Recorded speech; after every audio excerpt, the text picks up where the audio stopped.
అయోధ్య రామాలయ ప్రారంభోత్సవ కార్యక్రమం సోమవారం అంగరంగ వైభవంగా జరిగింది. అభిజిత్ లగ్నంలో ప్రధానమంత్రి నరేంద్ర మోదీ అయోధ్య ఆలయంలో రామ్లల్ల విగ్రహానికి ప్రధాని మోదీ ప్రాణప్రతిష్ఠ చేశారు. దేశవ్యాప్తంగానే కాక ప్రపంచవ్యాప్తంగా హిందువులు రామమందిర నిర్మాణ ప్రతిష్టాపన కార్యక్రమాన్ని వీక్షించి పులకరించిపోయారు.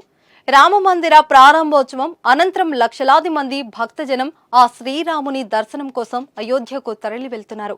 ఇక అయోధ్య ప్రాణ ప్రతిష్ఠ తర్వాత దర్శనమిస్తున్న బాలరాముణ్ణి చూసి భక్తులు మురిసిపోతున్నారు. Gautam neuro care brain stroke migraine fits brain and spine surgeries కి బెస్ట్ న్యూరో సర్జన్. నిండైన రూపం నగుమోపుతో ఆయన రూపం కనిపించగానే పులకరించిపోతున్నారు. బాలరాముడు ప్రాణ ప్రతిష్ఠ తర్వాత చిద్విలాసంతో కూడిన 51 అడుగుల విగ్రహ ఫోటోలు, వీడియోలు సోషల్ మీడియాలో వైరల్ అవుతున్నాయి. ఒక చేతిలో బాణం, మరో చేతిలో విల్లు ఉన్న విగ్రహాన్ని చూసి భక్తులు తరించిపోతున్నారు.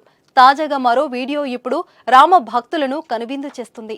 బాలరాముడు కళ్ళు తెరిచి చిరునవ్వులు చిందిస్తూ భక్తులను వీక్షిస్తున్నట్లుగా తల అటు ఇటు తిప్పడం ఆ వీడియోలో కనిపిస్తుంది.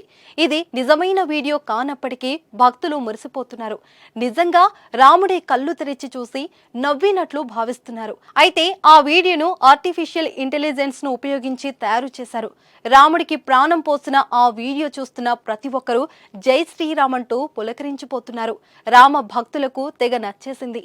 మరి మీరు కూడా ఈ వీడియో చూసి ఎలా ఉందో కామెంట్ చేయండి.